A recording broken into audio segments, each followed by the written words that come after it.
कज्जलं सिन्धुपात्रे सुरतरुवर्षाका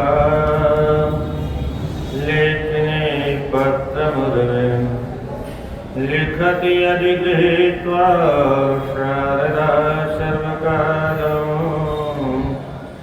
तदपि तव गुणानामीश पारं नयाति गङ्गातरङ्गरमणे यजटाकलापं गौरी निरन्तरविभूषितवामभारम् नारायणप्रियमनङ्गमदापहारं वाराणसीपुरपते भज विश्वनाथं वाराणसीपुरपते भज विश्वनाथम् यत्र यत्र रघुनाथकीर्तनं तत्र तत्र कृतमस्ति काञ्जलिं बाष्पवारि परिपूर्णलोचनं मारुतिं नमत राक्षसान्तकम् हरे राम राम राम राम हरे हरे हरे कृष्ण कृष्ण कृष्ण हरे हरे हरे राम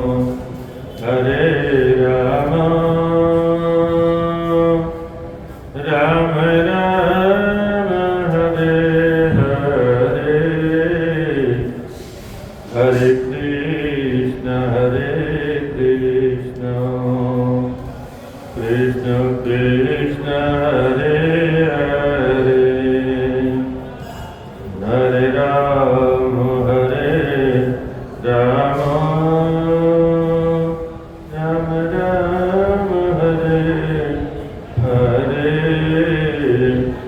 हरे कृष्ण कृष्ण कृष्ण हरे हरे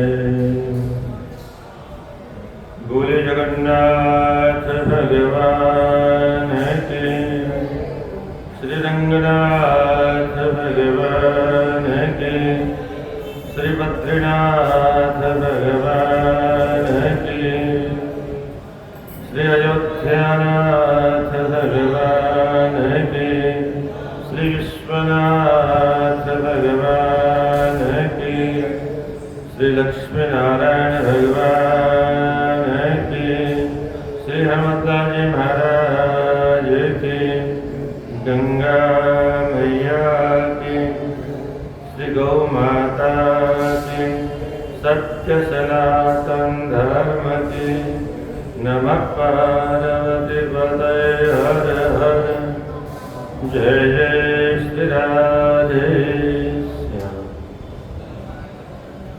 प्रभु कृपा से साक्षात मुक्तिदायिनी काशी नगरी में बैठ करके हम आप काशी खंड के माध्यम से यत्किंचित कथन और श्रवण करने का सौभाग्य प्राप्त करके अपने जीवन को धन्य बनाने का प्रयास कर रहे हैं। प्रातः के कथा में आपने केवल राजा कैसा होता है,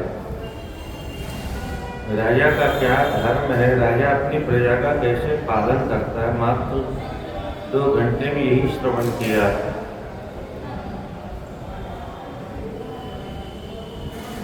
काशी में 60 वर्ष काल पड़ने के कारण काशी में ही तपस्या करने वाले रिपुंजय नाम के राजा को राजा बनाया ब्रह्मा जी ने, और उन्होंने शर्त रखी जहाँ कोई देवता नहीं रहेगा। क्या शर्त रखी? काशी से सभी देवताओं को भगा दी और सारे देवताओं को भगा के स्वयं सभी देवताओं को रूप धारण करके और काशी का शासन किया। कैसे किया होगा कल्पना? देवताओं के बिना तो कुछ भी नहीं संभव है, हवा जल कहाँ से मिले। और ऐसे ही राजा भी होते थे, अपने तपोबल पर प्रजा का किस प्रकार से संरक्षण करते थे।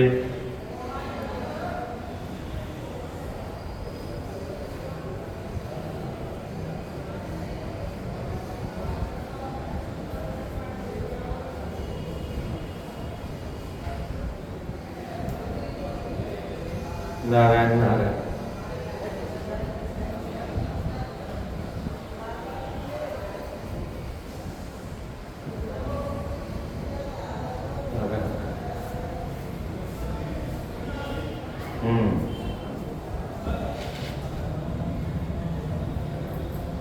मानस में तुलसीदास जी अर्धाली लिखते हैं, जासुराज प्रिय प्रजा दुखारी, शोन्द्रप अवश्य नरक अधिकारी। जिस राजा के राज्य में प्रजा दुखी होती है, उस राजा को अवश्य नरक में जाना पड़ता है। आजकल लोग ये सब ग्रंथ पढ़ते नहीं, सुनते नहीं, इसलिए उनको ज्ञान नहीं किसी प्रकार का। आइए अब भगवान भोलेनाथ को अपनी काशी नगरी की याद आती है। किसी राजा को क्योंकि वरदान दे दिया था कोई देवता नहीं रहेगा, तो भोले बाबा भी मेरू पर्वत पर चले गए और अब उनको काशी का विरह सताने लगा। अथ मंदर कंदरो दरो लषद समुद्युति रत्न मंदिरे, परितः समधिष्ठिता भरे, निज शिखरे वसनिकृतांबरे। मंदर पर्वत पर, जिस मंदिर में रत्नों के बने हुए महल में भगवान भोलेनाथ रहते थे, वहां पर तो बहुत सुंदर वर्णन है। मस्तिष्क पर चंद्रमा विद्यमान है, फिर भी काशी का विरह इतना अधिक सता रहा है कि वो चंद्रमा शीतलता प्रदान करने में सक्षम नहीं हो रहा। निवश जगदीश्वर हरः कृष्ण रजनी सकला मनोहरः, लभते स्म शर्म शंकरः प्रसृत काशी वियोग ज्वरः। बल्कि आगे चर्चा आएगी शिव जी की वियोग की ताप की आग में जल करके चंद्रमा इतने से रह गए, सूख गए। विरहानल शांतये तदा समलेपि त्रिपुरारिणापिशः।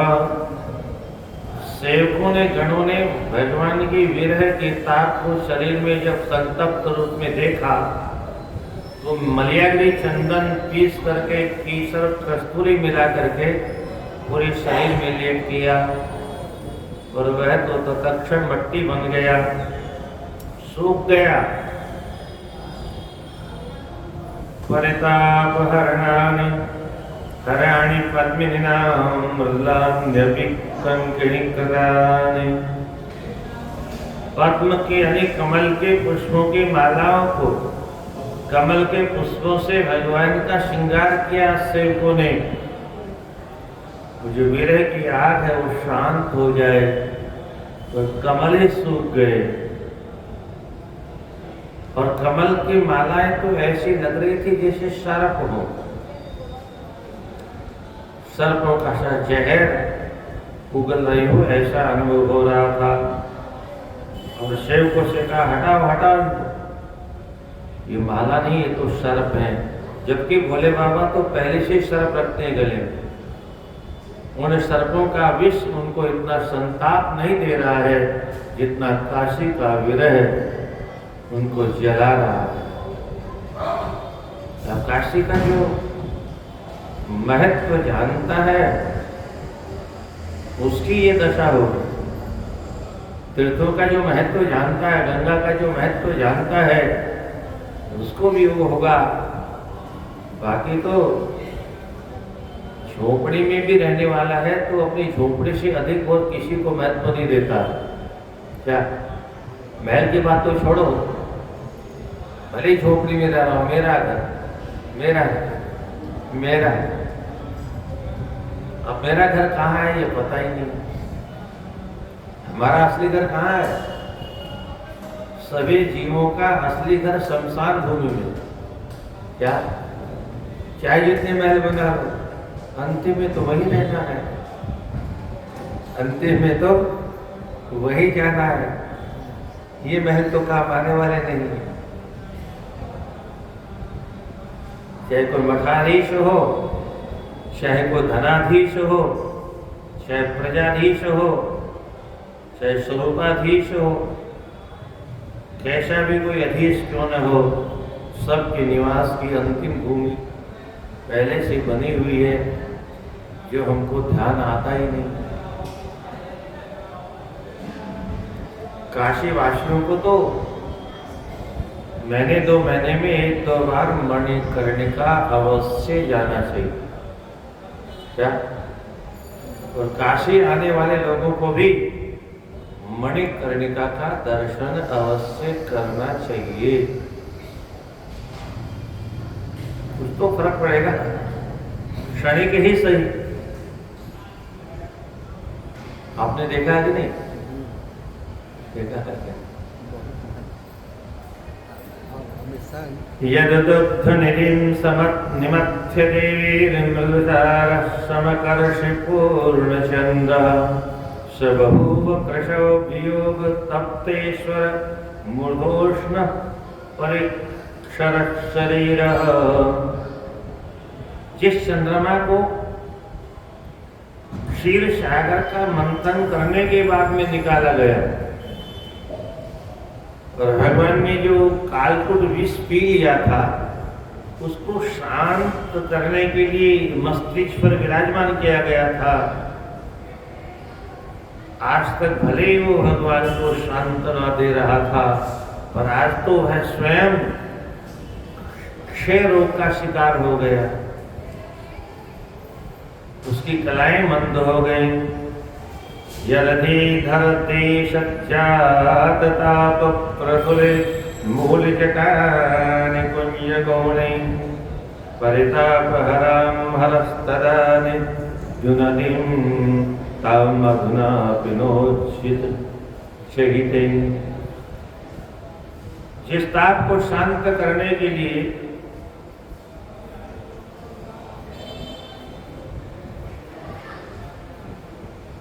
जो कालकूट विष पिया था, चंद्रमा ने जब सांत्वना नहीं दी तो फिर गंगा जी को भोले बाबा ने धारण किया कि कम से कम इससे शांति मिलेगी, जल की शीतल धारा से। पर आज तो वह जल की शीतल धारा भी भोले बाबा को ताप देने वाली हो गई, संताप धारण करने वाली नहीं हुई। महतो विरहस्य शंकर प्रसभम तस्य वशंगतः विविधेन सुरे सदोगतेरपि संवीत सुतापवेष्टितः। ये सारे कष्टों को भगवान अपने भीतर सहन करते रहे, किसी से कुछ कहा नहीं। ये बड़े लोगों की बड़प्पन की महिमा है। कितना भी संकट आए, दूसरों को उसमें सहयोगी नहीं बनाना।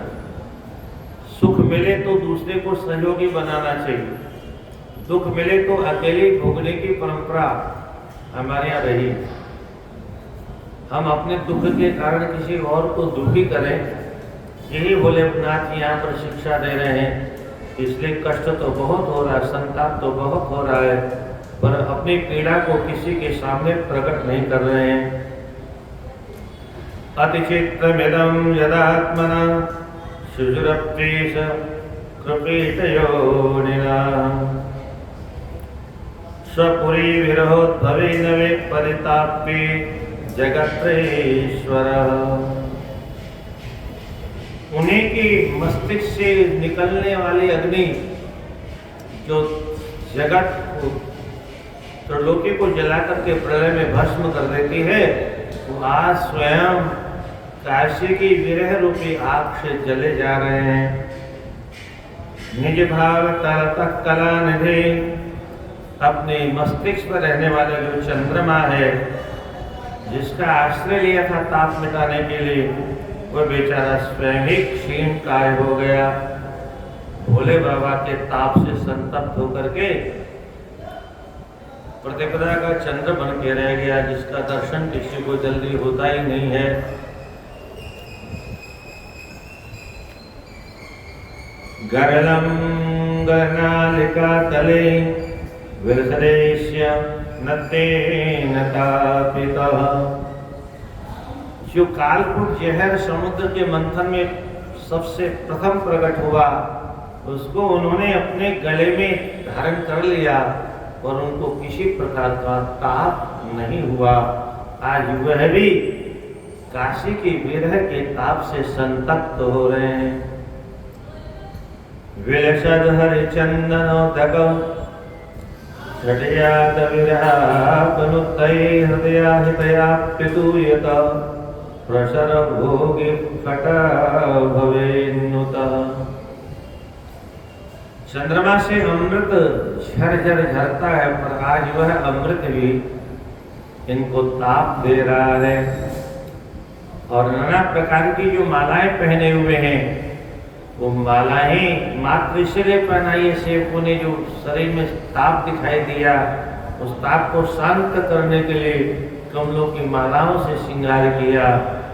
वह भी भोले बाबा को आज सर्पों से ज्यादा भयंकर कष्ट देने वाली लग रही है, जबकि भोले बाबा तो सर्पों का ही श्रृंगार करते हैं। जिनके नामस्मरण करने मात्र से त्रिताप नष्ट हो जाता है, देहिक देवी भौतिक तापा, ये तीनों प्रकार के ताप जिनके नाम लेने मात्र से नष्ट हो जाते हैं, वे स्वयं आज काशी के विरह की आग में जले जा रहे हैं। काशी की महिमा जो जानता है, किसी भी तीर्थ की महिमा जो जानता है, गंगा यमुना सरस्वती कावेरी तुंगभद्रा किसी भी नदी की जो महिमा जानता है, भगवान की किसी भी नाम रूप लीला धाम की जो महिमा जानता है, वही उसकी महिमा जानता है। सब्जी बेचने वाला हीरे की कीमत नहीं बता सकता।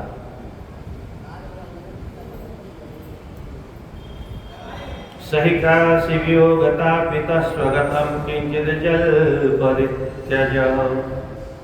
कुछ भी किसी से न कह करके उन्मत्त होकर के भोले बाबा, कभी कभी आवाज आ ही जाती है मन मन में करने के, अपिकाशी समागतो निलह यदि गात्राणि परस्वजेन मम धवथो परिशांति मेति तन्नहि मानि परिगाने रवि। अपने ही आप प्रश्न करते हैं, इस आग का समापन कहाँ होगा? स्वयं उत्तर देते हुए कहते हैं, हाय हाय, काशी का स्पर्श करके एक वायु का झोंका भी मेरा स्पर्श कर ले तो मेरी आग को शांत कर सकता है। इसके अलावा कोई और उपाय इस दावाग्नि से बचने का नहीं है। फिर मन में प्रश्न करते, एक बार पहले मुझे क्षति की वियोग ने सताया था, और उस समय अगमिष्यत हदो दहो अथम सतापो ननु दक्षांगयाया एधितः मम जीवा तुलतां झटित्यलम या भविष्य नहीं मातृजा यदि। वो जो क्षति की विरह की आग थी, उस विरह की आग को तो हिमालय की पुत्री ने, उससे जब विवाह हुआ तो उसके आने से वह आग का उसका परिसमापन तो हो गया, पर काशी रूपी विरह की आग का समापन कहाँ होगा, ये कुछ समझ में नहीं आता है। मम जीवा तुरता झटित्यलम जब विश्व निमाद्रिजा यदि न तथोचित देहिया तया मम दक्षोद्भवया मदो दुनोत। ये अविमुक्त जो काशी नगरी है, उसके वियोग से जिस ताप ने जन्म लिया है, परिदूयते यथा महोष्मणः, उसकी महान उष्मा, महान गर्मी से जो मुझे बहुत कष्ट हो रहा है। ऐ काशी मुदा कदा पुनस्तदप्से सुख मंग संगयम्। अरे ओ मेरे काशी, कब तुम्हारे अंग के संग से मेरा ये ताप परिसमाप्त होगा, वो क्षण कब आएगा। अतिशीतलिता नितेन मे अद्भुत गात्राणि भवन्ति तत्क्षणात्। काशी के अंग संग से मेरे अंगों में लगा हुआ जो ताप है, वो कब समाप्त होगा। ऐ काशी विनाशिता घसंगे। हे काशी, तुम तो संसार के सभी पापियों का पाप रूपी अग्नि समाप्त करने की क्षमता रखती हो। तब विश्लेषयः आसु सुषक्षणे। तुम्हारे वियोग से जो आग जिसमें संतप्त हो रहा हूँ, अमृतांशु का मृतरवेरति चित्तम हविषेव वर्धते। बड़ा कष्ट का विषय है।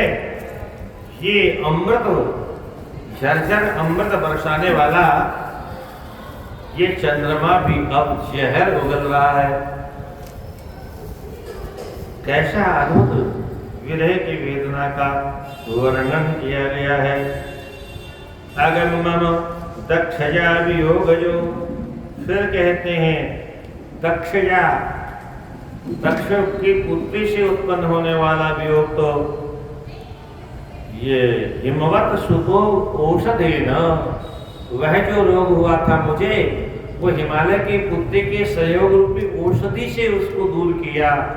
पर यह यदि काशी सविलोके माशु, और काशी रूपी वियोग रूपी जो ताप है, इसकी औषधि तो काशी का दर्शन करने से संभव हो गए।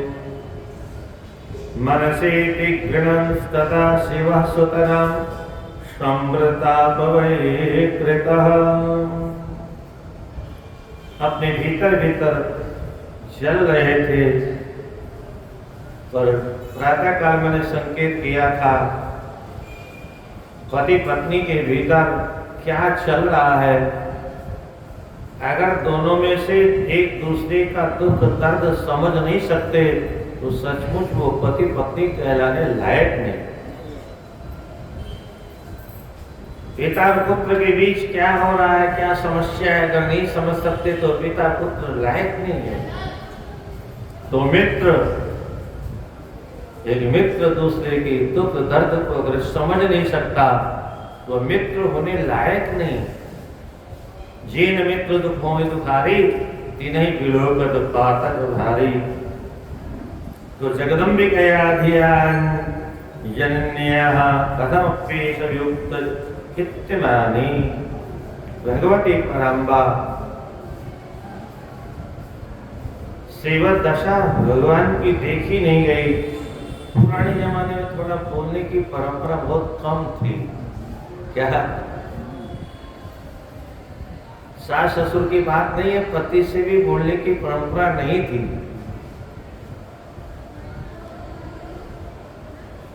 वाल्मीकि रामायण में तो भगवती पराम्बा मां सीता कहती है, भगवान क्षमा करना, मैं पहली बार आपसे कुछ कह रहे हैं।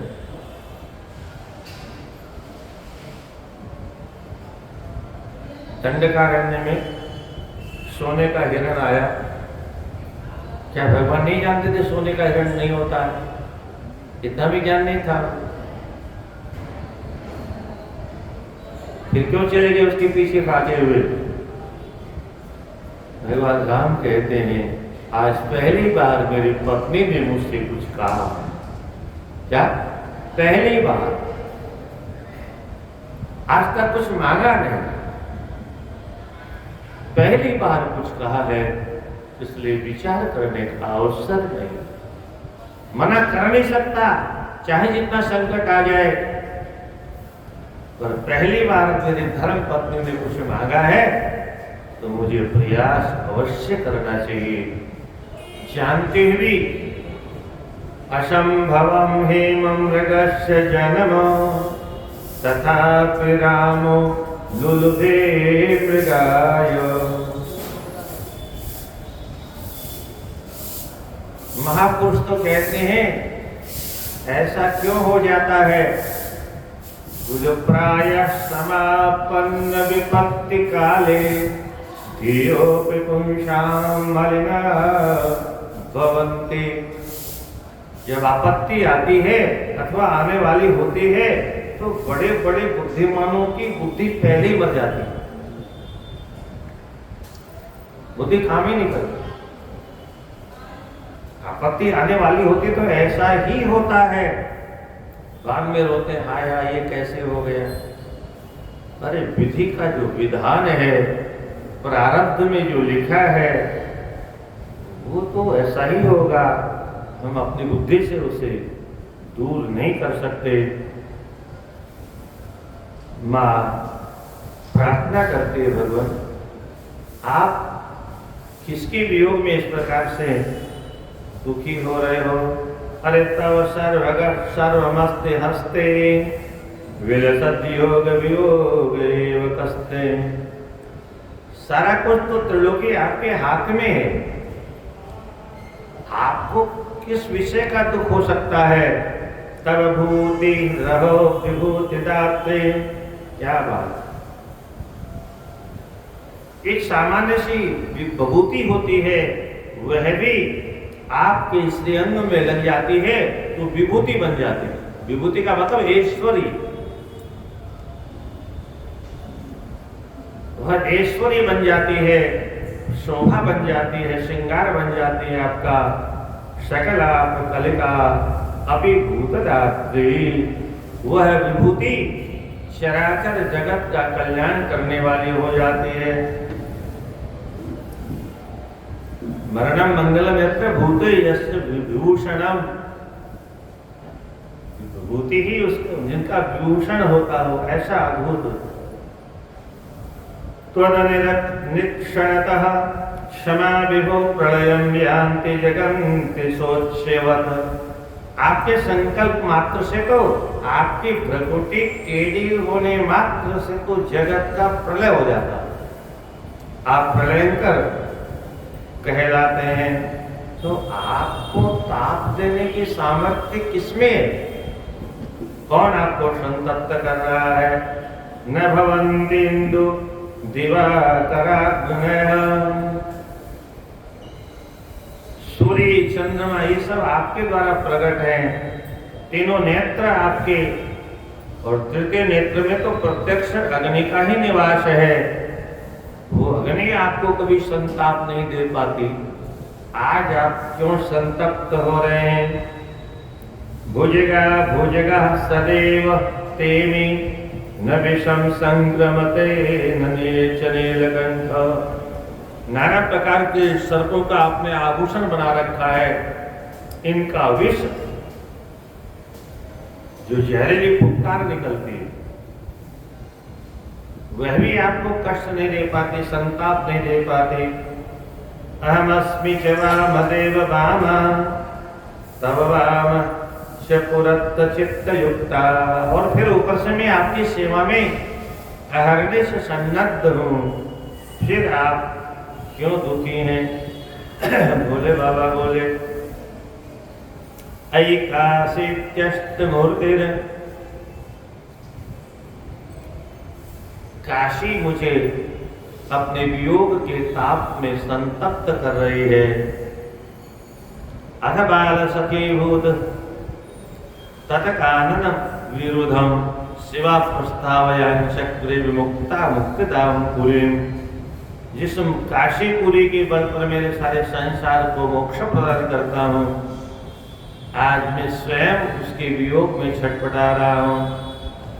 गगन तल मिलित सलिले, तो मैया फिर कहती है भगवान आप जब गगन तल, प्रलय का जल जब आकाश को छूने लगता है तो ऐसे प्रलय की भव त्रिशूल परिविद्यताम, तब आप अपनी काशी को प्रलय के पानी से बचाने के लिए त्रिशूल के ऊपर उठा लेते हैं और पानी से ऊपर कर देते हैं। कृतकुंडरीकशोभा स्मरः काशीं पुरीं यावः। अब तो मुझे भी काशीपुरी की याद आने लगी। धरा धरेन्द्रस्य धराति सुंदरा। हालांकि जो धराधर है, पर्वत का एक नाम है धराधर अथवा भूधर।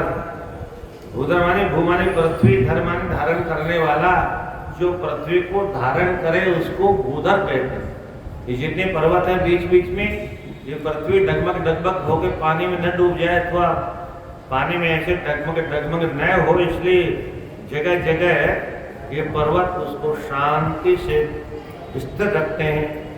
और देवी भागवत में तो स्पष्ट लिखा है, भगवान ने इन पर्वतों को कील के रूप में प्रयोग किया। क्या?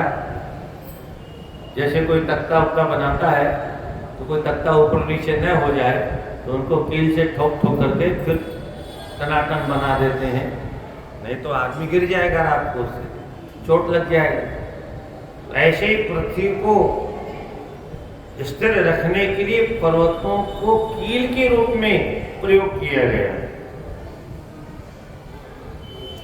तो ये पर्वत मैया कहती है तो बहुत सुंदर, और पर्वत तो सुंदर होता ही है क्योंकि प्राकृतिक दृश्य वहाँ अद्भुत होता है। प्रकृति के बीच में जब हम जाते हैं तो क्योंकि प्रकृति से ही हमारा जन्म हुआ है और प्रकृति प्रिय प्रत्येक प्राणी को होती है, इसलिए हिमालय की कंदराएं, हिमालय का सौंदर्य सबको प्रिय लगता है। और इसका एक और कारण होता है, वहाँ बड़े बड़े ऋषियों ने, महर्षियों ने, न जाने कितने अनगिनत महापुरुषों ने तपस्या की है। वो तपोभूमि है, ऋषियों की भूमि है, अमलात्माओं की भूमि है, इसलिए सबके मन को आकर्षित करती, सबका मन करता यहीं रम जाए। इतना सुंदर वातावरण होता है वहां का। तो यह न यत्र काश्यम कलिकालजं भयं, न यत्र काश्यम मरणात् पुनर्भवं, न यत्र काश्यम कलुषोद्भवं भयं, कथं विभूषा नयनातिथिर्भवेत्। मैया को भी छुआछूत का रोग लग गया।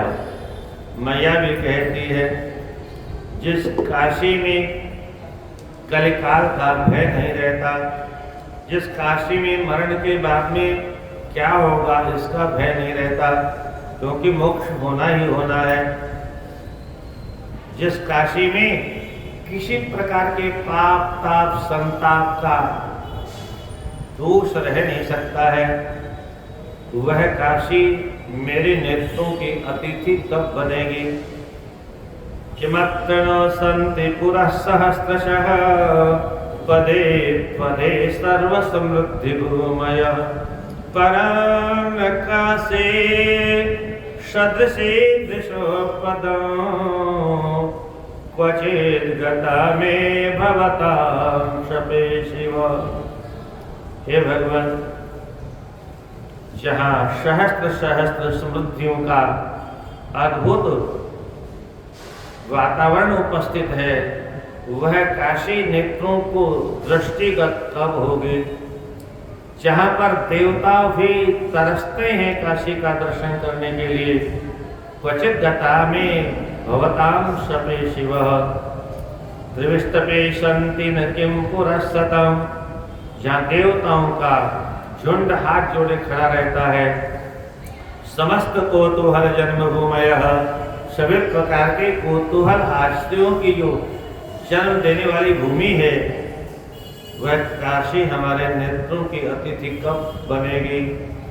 इस प्रकार से कहते फिर अंत में कहती है, प्रभु कोई उपाय करो ना, जिस उपाय से हम काशी पहुँच जाए। मया न मैंने मम जन्मभूमि का। एक बार मैं अपनी जन्मभूमि को जब छोड़ के आई थी, तब मुझे जन्मभूमि का बहुत वियोग हुआ था। पर काशी का दर्शन करने से वह सारा वियोग जनित दुख समाप्त हो गए। पहले भी एक दिन आपसे वो बता चुका हूं, काशी जो हम आज देख रहे हैं ये काशी नहीं, अद्भुत, हम आप कल्पना भी नहीं कर सकते कि कैसे। शास्त्र में जो वर्णन है तो वह भी सीमित वर्णन है, असीमित संसाधनों से समन्वित अद्भुत सौंदर्य माधुर्य, अद्भुत हीरे मोती मणि माणिक के जड़े हुए बोले बाबा की नगरी है। आशीर्वाद में चाहे जिसको जो बना दे, तो उनकी नगरी कैसी रही होगी। खुद भले ही शमशान में रहे अलग बात है, पर अद्भुत वर्णन है काशी नगरी का। तो अवाप्य काशीं परितः प्रशांतिदां समस्त संताप विघात हेतुकाम्। काशी जैसी मोक्ष लक्ष्मी अन्यत्र कहीं उपलब्ध होती नहीं है। न मुक्तिरस्ति तथा समाधिना, अन्यत्र समाधि के द्वारा भी वैसी मुक्ति नहीं मिलती। अन्यत्र इंद्रियों पर कंट्रोल करने के बाद, इंद्रियों को अपने बस में करने के बाद साधनारत योगी को जो मुक्ति नहीं मिलती वो यहाँ उपलब्ध हो जाती है।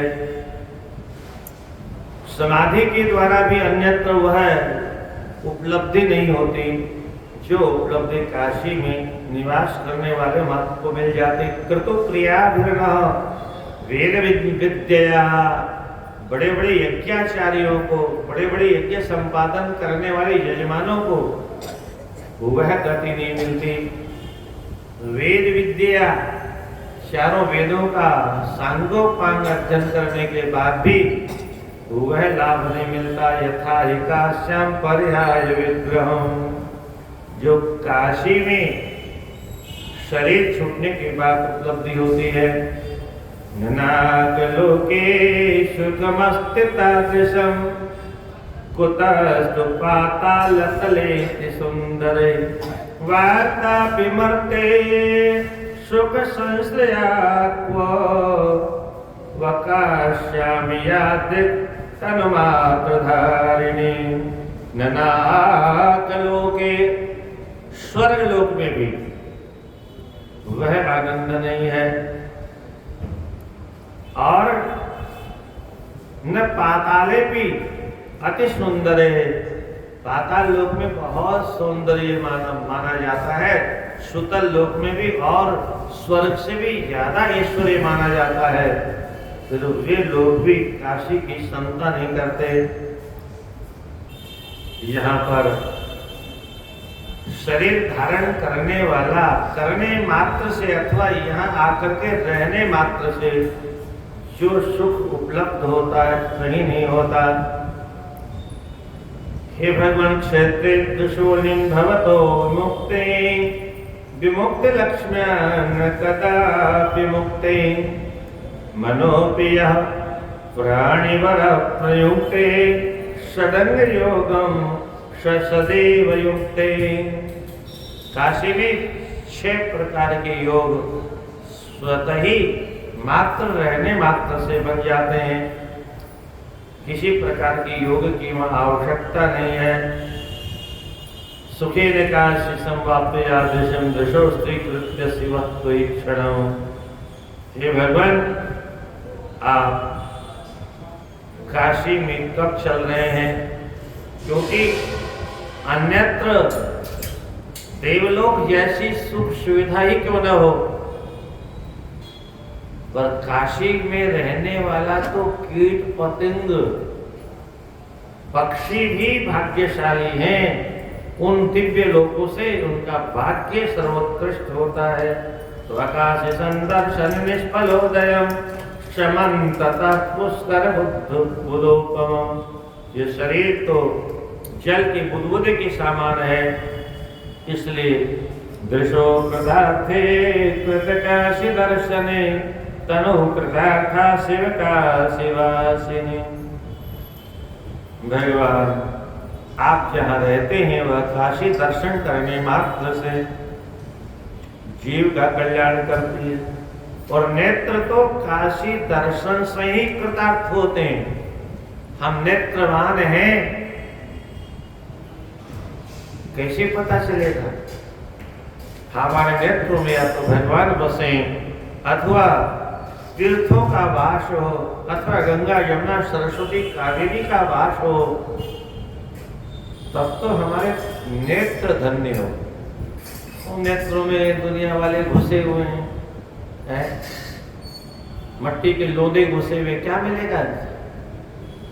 नाशवान पदार्थ को हम अपने नेत्रों का विषय बनाएं, इन नेत्रों की प्राप्ति का कोई फल उपलब्ध ही नहीं हो सकता।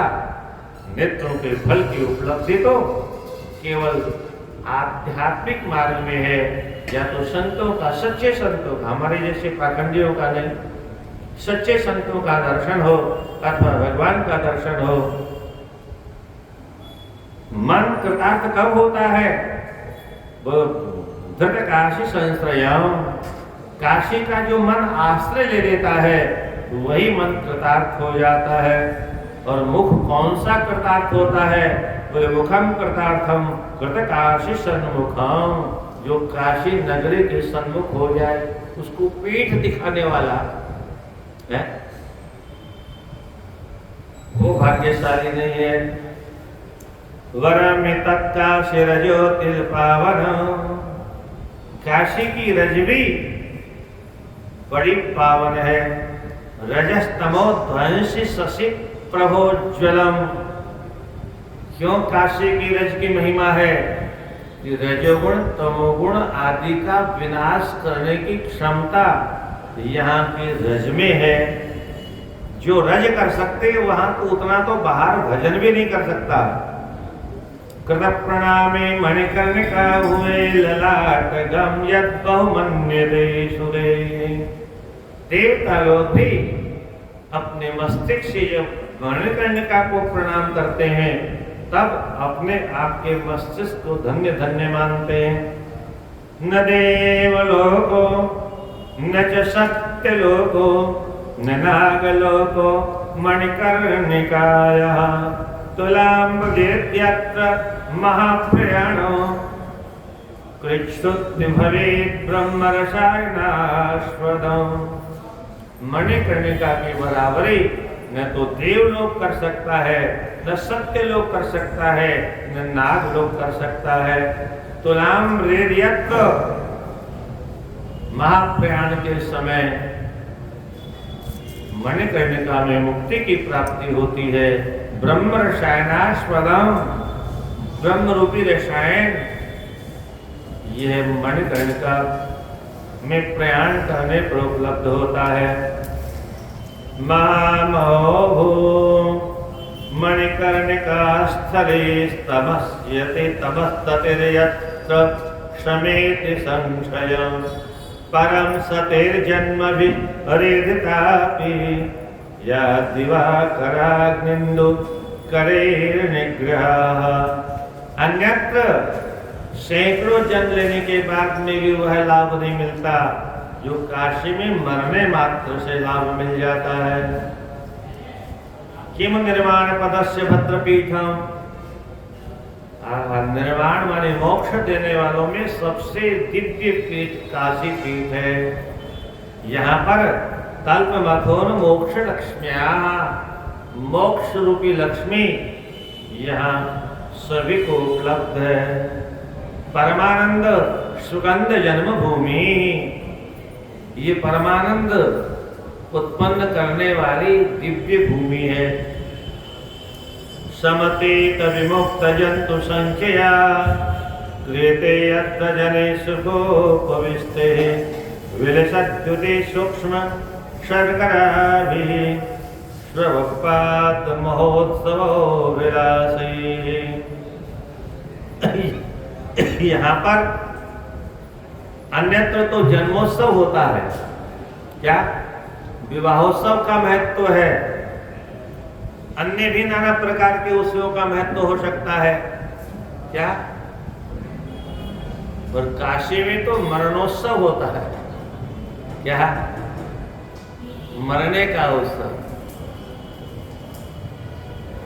लोग सालों सालों प्रतीक्षा करते हैं, बहुत से लोग क्या उस मरणोत्सव की प्रतीक्षा करने के लिए, कुछ लोग जीवन भर प्रतीक्षा करते हैं, कब मरी हो, कब पाई हो पूर्ण परम आनंद।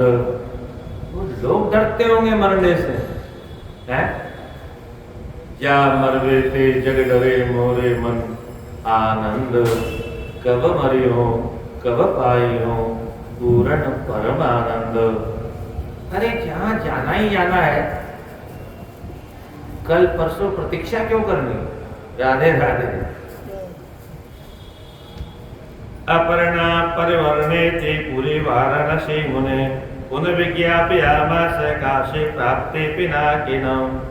भगवती ने बार बार जब काशी जाने के लिए कहा, प्रभु चलो कोई रास्ता निकालो प्रभु, और तब भगवान कहते हैं देवी तुमको तो मालूम है, तुम जानासी महादेवी, मैं तक महत्व्रतम अभुक्त पूर्वमन्येन वस्तु पाषाणामि नेतरत। मैं किसी दूसरे की उपयोग की भी भूमि का प्रयोग नहीं करता। बड़े लोग हैं क्या, एक सामान्य बिहार के नेता रेल मंत्री बने तो उन्होंने एक अलग डब्बा बनाया अपना यात्रा का, बिहार से दिल्ली जाने का। दूसरे के डब्बे में क्यों चढ़ेंगे, पूरा डब्बा स्पेशल है।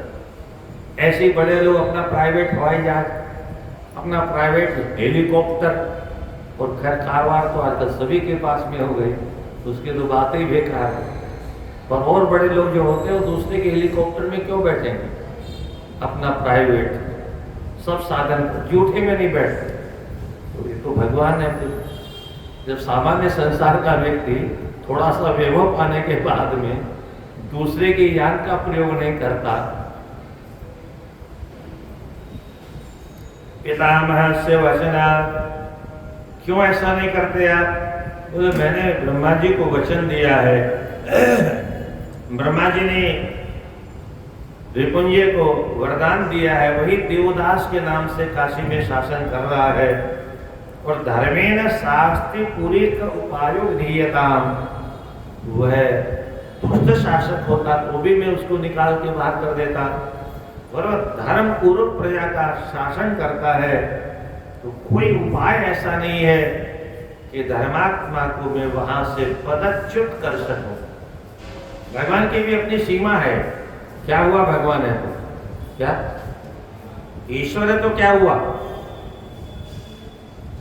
ईश्वर की भी ईश्वरता, प्रभु का प्रभुत्व है। धर्म का आचरण करने वालों पर उनका प्रभाव नहीं होता, अधर्मियों पर होता। बलि ने जब त्रिलोकी का शासन छीन लिया, देवता लोग हिमालय की कंदराओं में भ्रमण करने लग गए। अदिति मैया को बहुत कष्ट हुआ,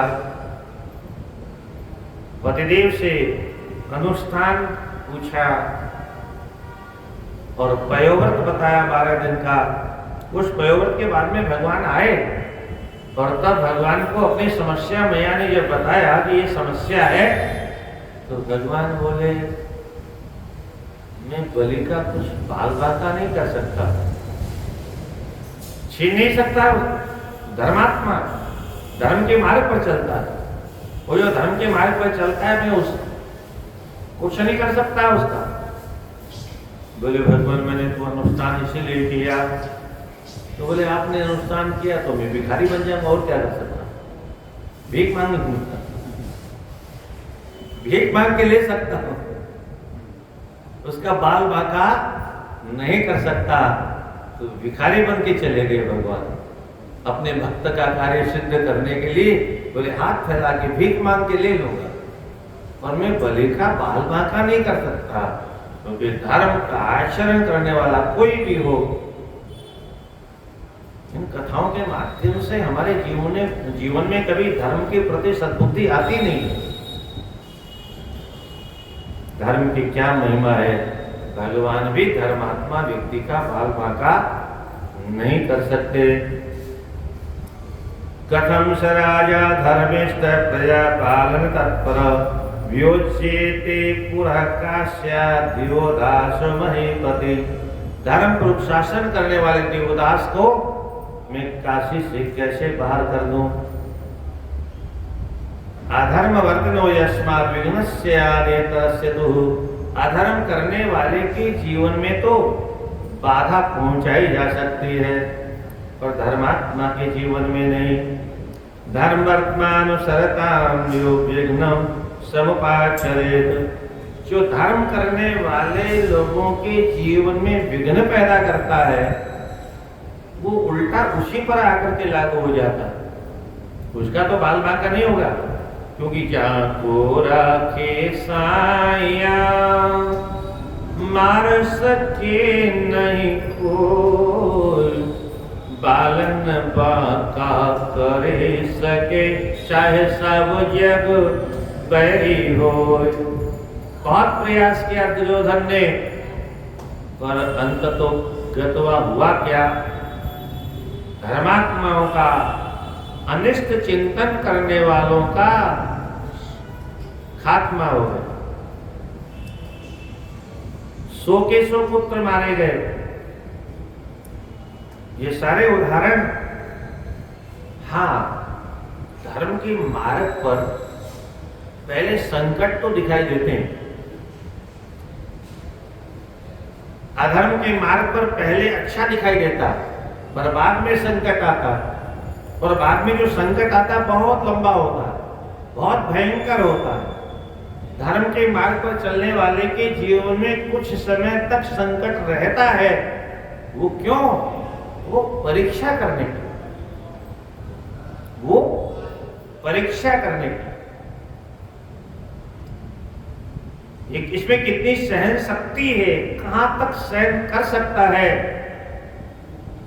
जैसे हरिश्चंद्र का कैसा परीक्षण हुआ, कितने प्रकार से परीक्षा ली, पर धर्म के मार्ग से डिगे ने राधे राधे खंबा हटा दे।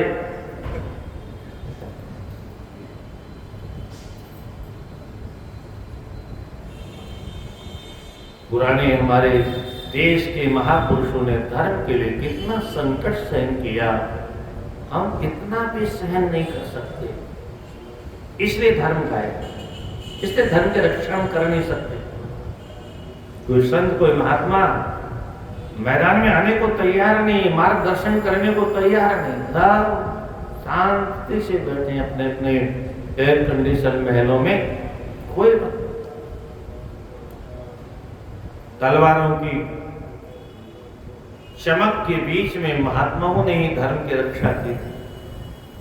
पर आज कितना परिवर्तन हो गया, कोई बोलता तक नहीं। एक वो बागेश्वर धाम वाला बात छोटा बोलता क्यों, और कोई महात्मा नहीं बोलता। हमारे पूरे वाले स्वामी जी हैं, वो थोड़ा वृद्ध हो गए, बुजुर्ग हो गए, उतना सामर्थ्य अब शरीर में ऊर्जा नहीं, अब क्या करें। अब वो बोलता है तो उसका बोलना, फिर लाखों लोग उसके पास बैठे उस बल पर बोलता क्या, नहीं तो तन सर से जुदा। यहाँ तो बात बात में हो जाता। हमारी भारी समस्या, बोलने का अधिकार उनको है, उनको बोलने का अधिकार भी नहीं। सनातन धर्म की रक्षा कैसे होगी, किसी को चिंता नहीं है। बिना छिद्रे तंभूपम नोसादित मुस्से, कोई छिद्र नहीं है। छिद्र मतलब कोई पोल नहीं दिख रही है, कहां से प्रवेश किया जाए, जैसे ढोल में पोल होती है। प्रवेश करने का कोई मार्ग होना चाहिए। इसलिए बिना छिद्र के, बिना दोष के, बिना अपराध के मैं उसका बाल बांका नहीं कर सकता। वो धर्म धुरंधरा, धर्म में धुरंधर है। कोई भोजन में धुरंधर होता है, कोई कुश्ती लड़ने में धुरंधर होता है। न जरा तमतिक्राम्ये तम मृत्युर्जिघांसति। धर्मात्मा व्यक्ति को, इसको ध्यान से सुनिए, धर्मात्मा व्यक्ति को जल्दी से बुढ़ापा नहीं आता। क्या? वो भी डरता है उसके सामने आने। न मृत्युम जिघांतम जिघांसति, मृत्यु भी, और सच में धर्मात्मा को मृत्यु मार ही नहीं सकती, क्योंकि उसे पहले से ज्ञान है मैं मरने वाला हूं ही नहीं। व्याधिस्तम न बाधन्ते, कोई भी व्याधि अर्थात रोग उसके शरीर में बाधा नहीं पहुंचाता।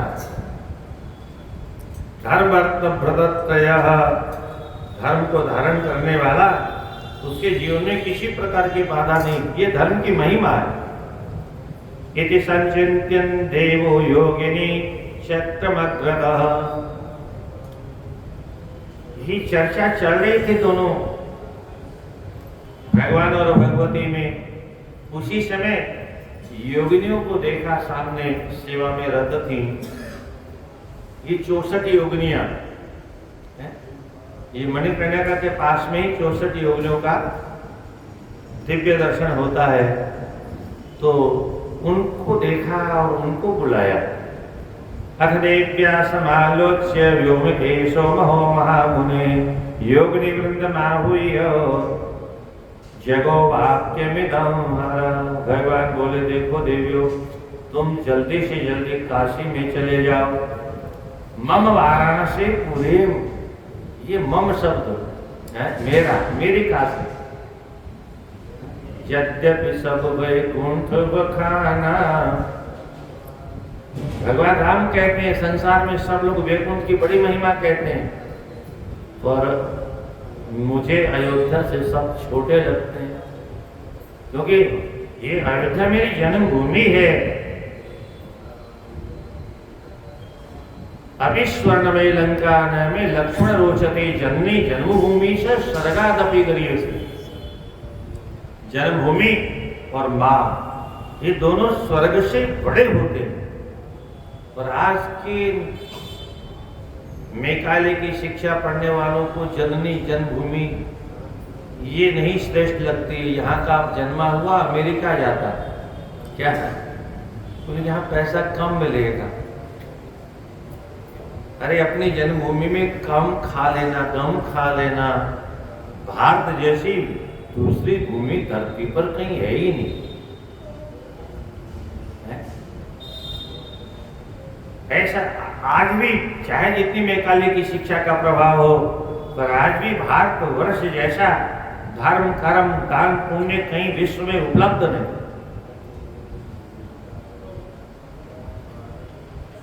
धीरे धीरे एक दिन हो सकता है पूरा वैसा ही हो जाए, क्योंकि पहले तो राजा लोग धर्म की रक्षा करते थे, उनकी जिम्मेदारी थी। कहीं भी अधर्म होता था तो राजा तुरंत उसको दंड देते थे। जैसे गाय के ऊपर पादप प्रहार करते हुए परीक्षित ने देखा तो खून खोल गया। और बहुत प्यारा श्लोक है वहां पर। उस श्लोक को तो लोकसभा में, राज्यसभा में कोने कोने में स्वर्णाक्षर में लिख के टांग देना था, विधानसभा में। और प्रत्येक नेताओं के घरों में, प्रत्येक घर में टांगे तो और अच्छा। यश राष्ट्रे प्रजा सर्वा त्रस्यन्ते साधव्य साधुः तस्य मत्तस्य नश्यन्ति कीर्तिर आयुर्भगो गति। जिस राजा के राज्य में प्रजा दुखी होती है, उस राजा की 4 चीजें नष्ट हो जाती हैं। उसकी आयु कम हो जाती है, उसका यश नष्ट हो जाता है, उसका ऐश्वर्य नष्ट हो जाता है, और उसकी सदगति तो कभी होती ही नहीं। वो अधम योनि में जन्म लेता है, नार की योनि में उसका जन्म होता है, कुकर शुकर की योनि में जन्म लेता है। इसी का अनुवाद तुलसीदास जी ने करने का प्रयास किया। जासु राज प्रिय प्रजा दुखारी सो नृप अवशी नरक अधिकार। यहाँ का अधिकार खत्म, अब नरक अधिकारी, वो नरक का अधिकारी बनेगा।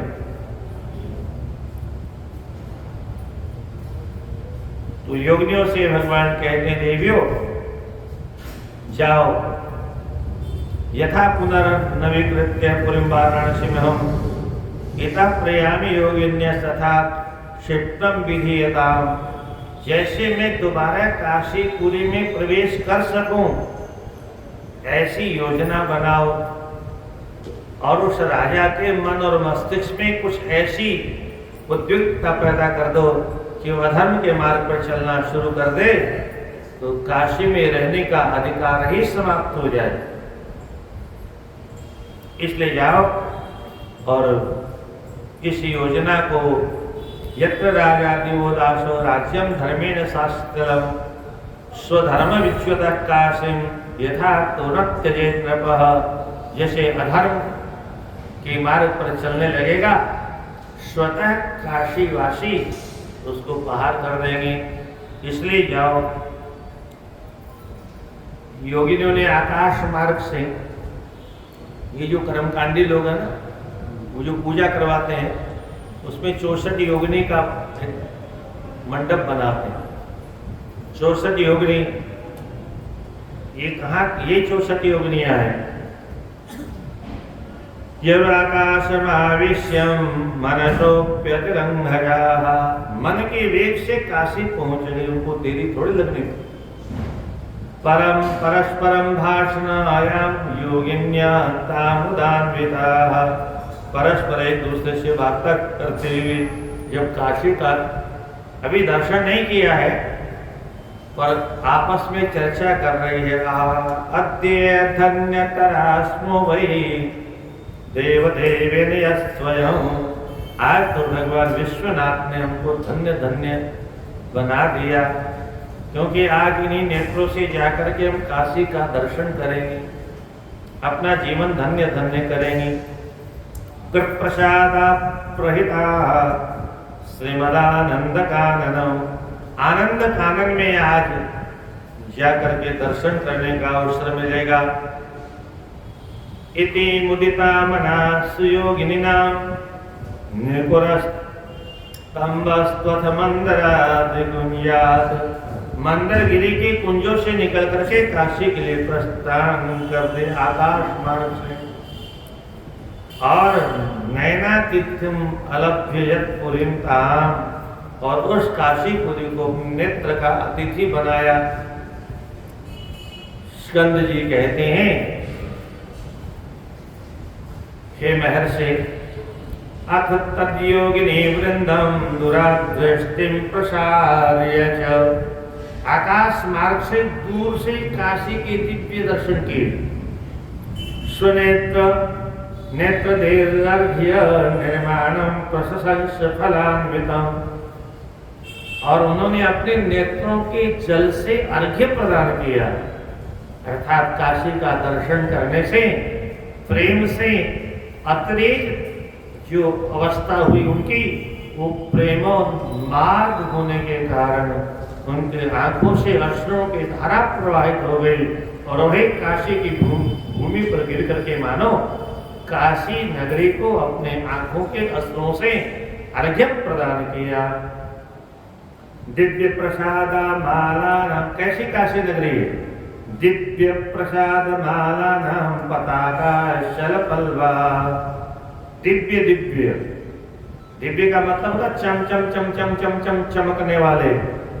दिव्य क्रीड़ा स्तुति बोध मत कांति स्वप्न गति सुख, ये दिव्य धातु 10 अर्थों में इसका प्रयोग होता है। अब मूर्ख लोग तो रामायण फाड़ देते हैं बात बात में, न गुरुजनों के पास जाएंगे, न व्याकरण शास्त्र पढ़ेंगे, न कुछ एक अक्षर पूछेंगे, बस स्वयंभू बन करके वो ये गलत दिखा है। अरे तुम्हारी औकात क्या है उन महापुरुषों की कलम के नीचे कलम चलाने? तुम्हारी बुद्धि इतनी तीक्ष्ण है कहाँ? जहाँ बैठ करके हमारे व्यास जी ने शास्त्रों को लिखा, वहाँ आज की मनुष्य की बुद्धि जाएगी कहाँ? 500 वर्ष पहले तुलसीदास जी ने जिस रामायण को लिखा, सारे शास्त्रों का निचोड़ लिखा उन्होंने। सारे शास्त्रों का अध्ययन तुम्हारे बाप दादा ने किया नहीं, देखा नहीं, नाम भी नहीं सुना, गुरुकुल में गए नहीं, गुरुजनों के पास बैठा नहीं, बोले रामायण गलत है आग लगा दो। हिंदुओं की इतनी सहिष्णुता है, ये सब यही हो सकता है, नहीं तो तुरंत नारा लगता नहीं, गला काटा जाता। पर हिंदुओं को फिर भी अकल नहीं आ रही। कहां से प्रभु 60 के दशक में म्यांमार से भगा गया हिंदुओं को। बहुत छोटे थे, हमको याद है, बहुत लोगों को हमने देखा, बर्मा वाले लोग, आज भी बहुत से लोग कहलाते हैं बर्मा वाले। फिर अपने देश में से पाकिस्तान से भगाए गए, कश्मीर से भगाए गए, अफगानिस्तान से भगाए गए, अब बंगाल से भगाए जा रहे हैं। बंगाल में 20% तो पहले ही समाप्त हो गए, अब तो 8% रह गए। कभी विचार नहीं करता हिंदू, 1400 वर्ष पहले ये धर्म पैदा हुआ था। देश कितने हैं? 56-57 देश हैं। हिंदुओं का जो सनातन कहते हैं, एक भी देश नहीं। कहां जाओ? इन नेताओं के चक्कर में वोटों का बंटवारा करके देश का फिर बंटवारा करना चाहते हैं। 2200 वर्ष पहले एक पंथ पैदा हुआ, उसकी 100 देश हैं, ईसाइयों के 100 देश हैं। शतक पूरा हो चुका है और ये धीरे धीरे शतक पूरा करने में लगे हुए। तो ही तो शतक है पूरे देशों के।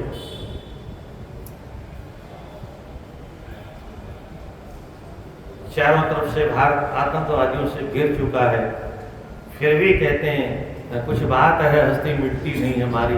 अरे इतना तो मिट गए हो, कितना मिटना चाहते? चंचल प्रसाद माणिक्य, मणि माणिक्यों से बने हुए चमचमाते हुए प्रसादों को, महलों को देखा और उनकी मरीची भी किरणों से उनकी आंखें चुधी आ गई।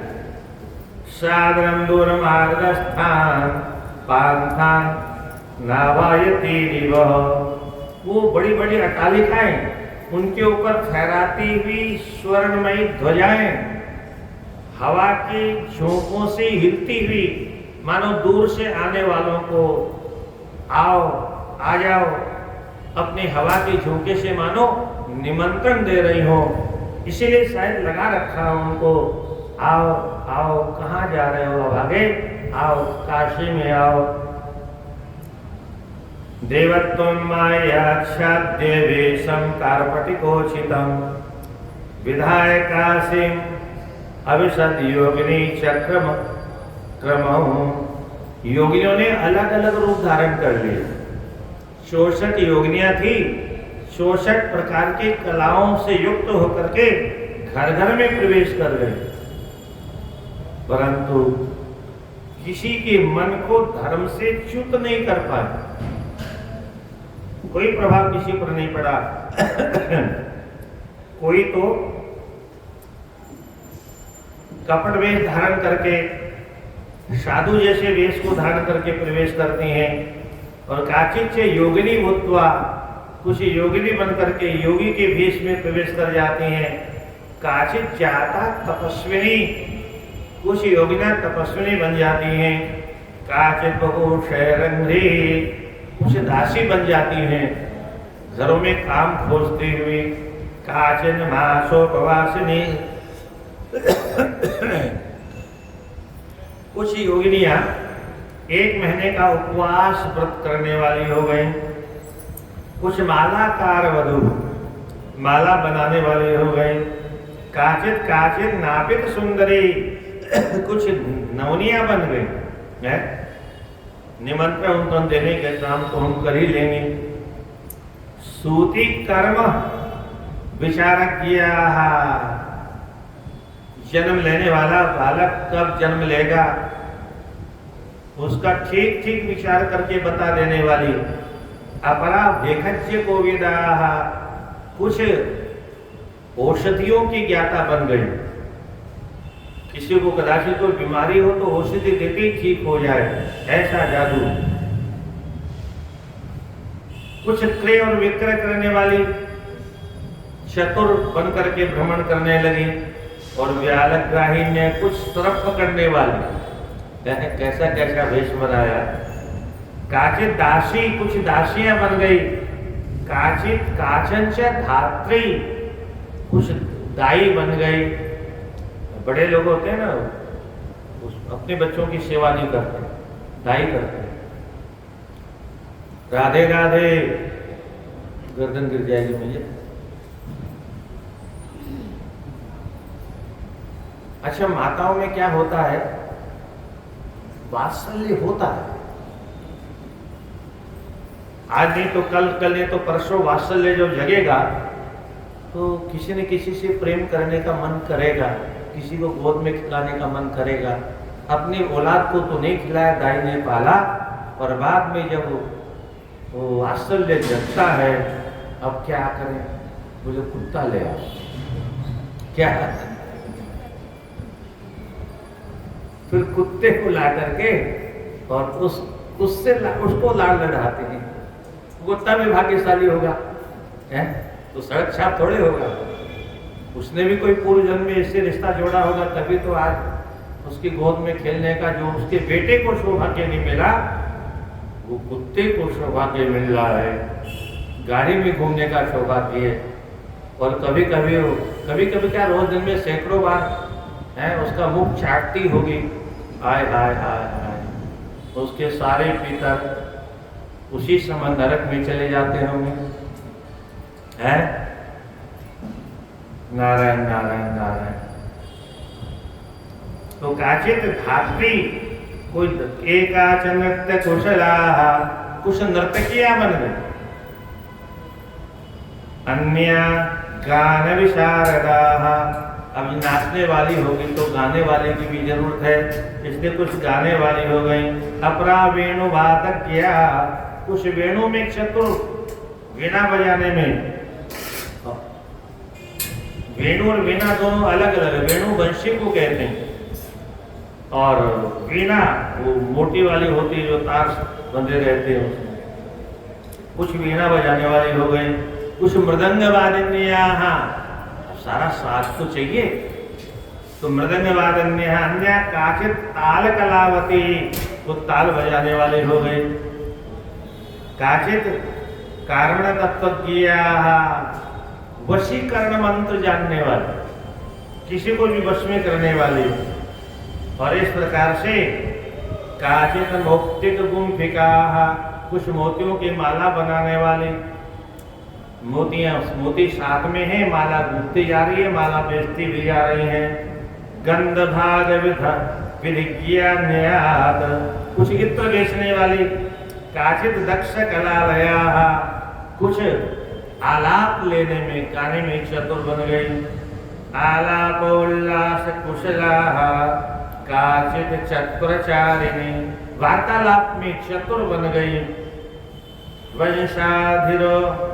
वंशाधिरोहणे दक्षा, वंश में अधिरोहण, वंश मतलब बांस, उसको गाड़ करके नट नटी होते हैं, उस पर चढ़ जाते हैं, रस्सी बांध लेते हैं, तो रस्सी पर अपनी कलाएं दिखाते हैं। तो वही लिखा है रज्जु मार्गेण चेतराहा, कुछ रज्जु माने रस्सी के मार्ग पर चलने वाली हो गई और प्रजा को मनोरंजन कर रही हैं। काचित तालु, काचित मातुल चेष्टा, अभूत पथि चीवर वेष्टना, कुछ मार्ग में चिथड़ा बिनने वाले, कुछ ज्योतिषी हो गई। और चाहे जिसका भाग्य भूत भविष्य वर्तमान, उनको तो क्या कोई पढ़ने थोड़ी पढ़ना है गुरुकुल में जाकर, सारी विद्याएं आती है उनको। अपत्यदाहा, कुछ लोगों ने एक आध ने घोषणा कर दी जिसकी संतान नहीं हो वो हमारे पास विद्या है। अब ऐसी विद्या हो तो भीड़ लग जाएगी उसके पास में। अनपत्यानाम परात्र परे वशत, काचित करांघ्रि, हाथ की रेखा, करांगरी हाथ की रेखा देखने में कुशलता प्राप्त है। और जैसे भोले बाबा आए थे अयोध्या में, ऐसे ही रेखा देख देख के सब बताने लगे उस भविष्य वर्तमान। चित्र लेखन नैपुण्यात, चित्र बनाने में निपुण। और काचित जन मनोहरा, कुछ जो लोगों के मन को हरण करने वाली। वशीकरण मंत्र किया, कुछ वशीकरण करने वाली बन गई। और इस प्रकार से तत्व चचार वहां भ्रमण करने लगे। कुछ पादुका बेचने वाली बन गई। गुप्तिका सिद्धिदाह, काचित काचित अंजन सिद्धिदाह, कुछ अंजन बनाने वाली। इस प्रकार से धातुवाद विदधान्याः, सोने चांदी का परीक्षण करने की कला। कितने प्रतिशत सोना है, चांदी कितनी है अथवा नकली है। इस प्रकार से अग्निस्तंभम, कुछ अग्नि को जल रही है तो शांत हो जाओ, अग्नि शांत हो गई। कोई जल स्तंभम, जल को रोकने की कला। वाक स्तंभम, वाणी को रोक दिया, बोलती बंद। इस प्रकार से कुछ अपनी अशिक्षित, कुछ पढ़ाने वाली बन गई। क्षेत्री त्वं दधो काचितो अदृश्य त्वं परा दधो, आकाश मार्ग में चलने की विद्या सिखाने वाली।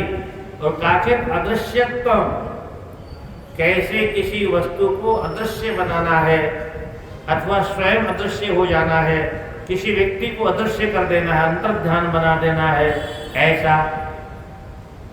काचित आकर्षणी, कुछ मोहिनी, ऐसा मोहित करने वाले कि देखते ही मोहित हो जाए। कुछ सिद्धि देने वाली। काचित निजांग सौंदर्य युव चित्त मोहिनी, कुछ अपने सौंदर्य के द्वारा युवकों का चित्त मोहित करने वाली बन गई। और कुछ मनोकामना पूर्ण करने की क्षमता, जिसको जो चाहो मांग लो तत्क्षण मिल जाएगा। इस प्रकार से ज्योति कलावती इत्यादि वेश भाषा भी अनुकृत्य समन्ततः, इस प्रकार से प्रत्यंगणम प्रतिग्रहम, घर घर में आंगन आंगन में जा जा करके अपनी महिमा को बताना प्रारंभ कर दिया। इत्यब्दम चरन्त्या योगिन्यो अहर्निशं पुरी, 1 वर्ष तक घर घर में योगिनियों ने प्रयास किया, नाना प्रकार की योजना बना करके लोगों को धर्म से भ्रष्ट किया जाए। और राजा की प्रजा भी ऐसी धर्मात्मा थी, योगिनियों का कोई प्रभाव किसी पर हुआ नहीं। आज तो खैर धर्म से किसी को मतलब ही नहीं, आज तो गाली देना, मंदिर से क्या होगा, इतने मंदिर पड़े हुए हैं। अरे देश की अस्मिता का प्रश्न है, मंदिर तो बहुत हैं, पर जहाँ भगवान राम का जन्म हुआ उस सब जगह थोड़े हो जाए। परंतु अब लोगों को कौन समझाए, शास्त्रों को कोई पढ़ता नहीं, इसलिए किसी प्रकार का धर्म कर्म का ज्ञान नहीं है। इसमें तो आपने श्लोक सुना होगा, गाय की रक्षा में, धर्म की रक्षा में, मंदिरों की रक्षा में अगर शरीर शांत भी हो जाता है, मृत्यु को भी कोई प्राप्त हो जाता है, तो सीधे भगवत धाम प्राप्त होता है उसे। न छिद्रम लेभिरेक्वापि न प्रविद्वन् विघ्न विचर चिकीर्षवः, राजा के राज्य में विघ्न करने के लिए बहुत प्रयास किया, पर किसी के अंदर कोई दोष उनको मिला नहीं। तथा समेत्यता सर्वाहा, और फिर शाम को इकट्ठी होकर के एक दूसरे का हाल पूछते थे, तुमने क्या किया, तुमने क्या किया, तुम्हारी कहाँ तक पहुँच हुई है। ऐसे करके 1 साल बाद में फिर सबने मीटिंग की और सबने अपने अपने हाथ झाड़ दिए, कुछ भी नहीं मिला, क्या कुछ पल्ले पड़ा ही नहीं। ता समेत्य ता सर्वा योगिन्यो बंधे वांछिता, मिल करके उन्होंने अपने वांछित कर्म में कुछ सफलता मिली कि नहीं मिली। और तब तस्तु समंत तत्रैव नगता मंदरम पुनः, सबने कह दिया किसी को कोई फल नहीं मिला, लाभ नहीं मिला। किसी ने कहा तो फिर चलें, भोले बाबा से निवेदन कर दें। अरे भोले बाबा नाराज हो जाएंगे है? और भोले बाबा नाराज हो गए, कहीं तीसरा नेत्र खोल दिया तो हमारा क्या होगा? बोले नहीं नहीं नहीं, कहीं नहीं जाना। किसी ने कहा तो फिर क्या करेंगे? बोले काशी छोड़ के जाना था। काशी आ गए, वो अभागा है जो काशी जैसी नगरी में आने के बाद में भी, सुनिए इनके विचार। अगर प्रभु कार्यम अनिष्पाद्य सर्वसंभावने क्या पूरा सक्मयास्था तुम स्वामिनोक्षद विग्रह। बिना भगवान का कार्य के भगवान के पास जाने की क्षमता तो हमारी है नहीं। कौन सा मुंह लेके जाएंगे वहां? और अन्य चिंतितम योगिनी वीर इदम मुने प्रभुम बिनापि जीवामो न तुष्काशीम बिना पुनः। कुछ ने कहा हम तो बिना भगवान के जीवित नहीं रह सकते। कुछ ने कहा हम काशी के बिना जीवित नहीं रह सकते। क्या? किसी ने कहा भगवान अगर रुष्ट हो गए तो? बोले एक दिन वो भी तो यहीं आएंगे, और हम काशी में रह रहे हैं तो इतनी दया तो करके उनको छोड़ ही देंगे कि काशी नगरी है ही ऐसी जो आकर्षित कर लेती है। इन बेचारियों का दोष क्या है जो इनका मन काशी में रम गया? ऐसा मान के हमको क्षमा कर देंगे। प्रभु रुष्टोपि समृद्धे सदवृत्ते जीविका मात्रहारक। ओ बहुत बड़ी बात कहती है देवियां। बोलो कदाचित किसी का मालिक नाराज भी हो जाएगा तो उसकी आजीविका छीन लेगा, पर काशी से हम चले गए तो धर्म अर्थ काम और मोक्ष चारों पुरुषार्थ हमारे नष्ट हो जाएंगे। काशी तो चारों पुरुषार्थ देने वाले हैं, इसलिए काशी हरित करा ध्वस्तः पुरुषार्थ चतुष्टयम्। चारों पुरुषार्थ नष्ट हो जाएंगे हमारे, इसलिए हम काशी छोड़ के कहीं नहीं जाएंगे। नाद्यापि काशीं संत्यज्य तदारभ्य महामुने योगिन्योन्यत्र तिष्ठन्ति शरन्त्योऽपि जगत्त्रयम्। सारे संसार में भ्रमण करने वाली योगिनी तब से काशी छोड़ के कहीं नहीं गई। प्रत्यापि श्रीमती काशीं यस्तिति क्षति दुर्मति। क्या कहती है वो? बोलो काशी जो छोड़ दे उससे बड़ा अभागा कोई नहीं है। दुर्मति दुष्ट बुद्धि वाला है वो, सदमति वाला नहीं है। सैव प्रत्युत्यक्तो धर्मधार कामार्थ मुक्ति भी। क्यों? बोले धर्म अर्थ काम और मोक्ष देने वाली नगरी है, इसलिए काशी प्राप्य दुर्बुद्धि। फिर वही बात कहती है, कह काशीं प्राप्य दुर्बुद्धि परत्र यही आसते। परत्र में दूसरे के जाने की इच्छा करेगा तो दुर्बुद्धि हो सकता है। मोक्ष निक्षेप कलशी। जिसके हाथ में मोक्ष की कलशी आ गई। काशी क्या है? ये मोक्ष की वह कलशी है जो काशी वासियों के हाथ में अनायास प्राप्त हो गई। तो तच्च श्री कृतमानसः तुच्छक श्री कृतमानसः। उस कलशी को छोड़ करके फेंक करके और तिनके उनके को हाथ में बटोर ले, ऐसा अभागा कोई होगा। विमुखो ईश्वरोस्माकं काशी सेवन पुण्यतः सन्मुखो भविता पुण्यम कृतकृत्यास्म तद्वयम्। अगर भगवान कदाचित नाराज भी हो जाएंगे तो हमको काशी वासी समझ के माफ कर देंगे। आखिर काशी में उनकी शरण में तो रह रही हैं, तो शरणागत को कोई कैसे त्याग सकता है? तो दिन अच्छा फिर कितने दिन रहेंगे भोले बाबा वहां? एक दिन तो यहाँ आएंगे, यही तो योजना बना रहे हैं। आज नहीं तो कल, कल नहीं तो परसों, परसों नहीं तो वर्षों बाद में। दिने कतिपयेरेव सर्वज्ञो विसमेष्यति। परमात्मा तो सर्वज्ञ है, हम क्यों काशी में रह गए ये भी वो जानते हैं, इसलिए हमारे ऊपर क्रोध नहीं करेंगे। क्योंकि बिना काशी न रमते ये तो अन्यत्र त्रिलोचन, बिना काशी के त्रिलोचन भगवान कहीं और रमण नहीं करते। शंभो शक्तिरियं काशी काची सर्वैर गोचराः, शंभुरेव हि जानीयात् एतस्याः परमं सुखम्। ये भगवान भोलेनाथ की जो नगरी है, इसकी महिमा को जो भोलेनाथ ही जानते हैं, सब इसकी महिमा नहीं जानते।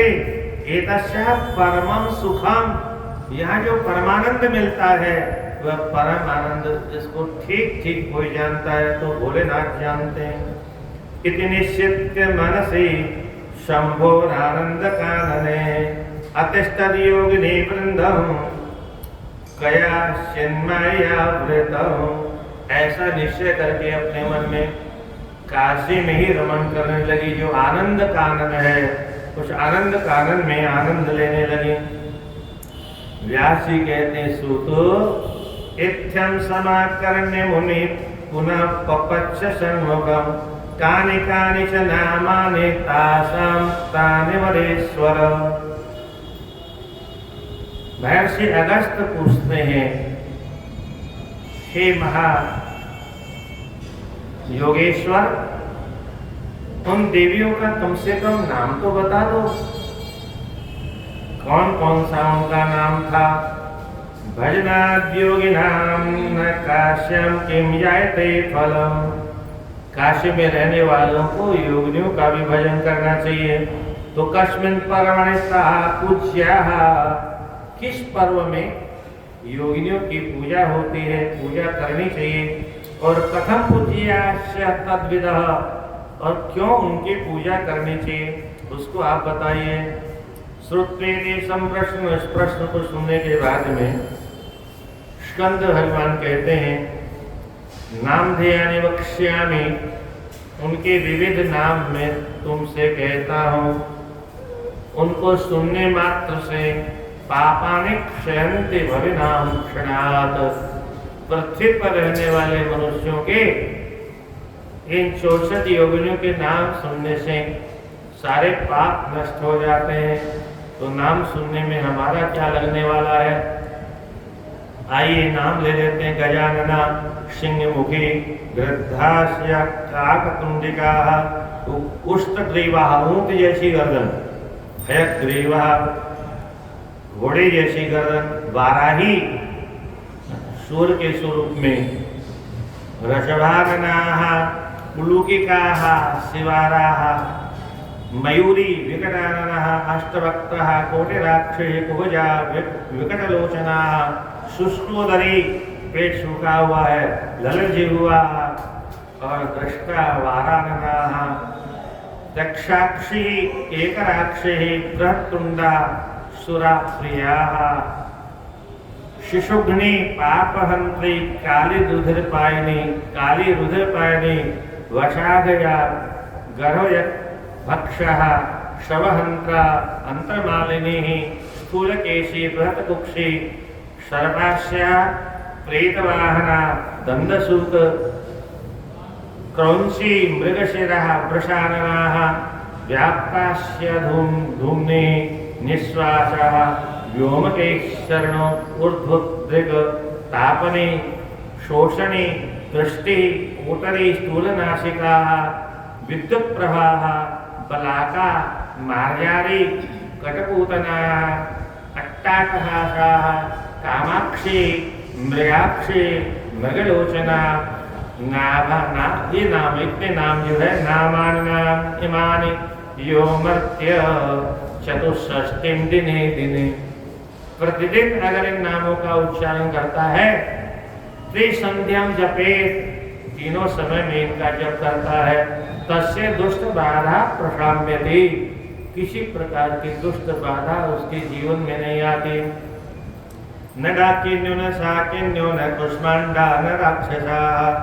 डाकिनी शाकिनी कुष्मांड भैरव राक्षस तस्य पीड़ां प्रकुर्वन्ति नामानि इमानि यः पठेत।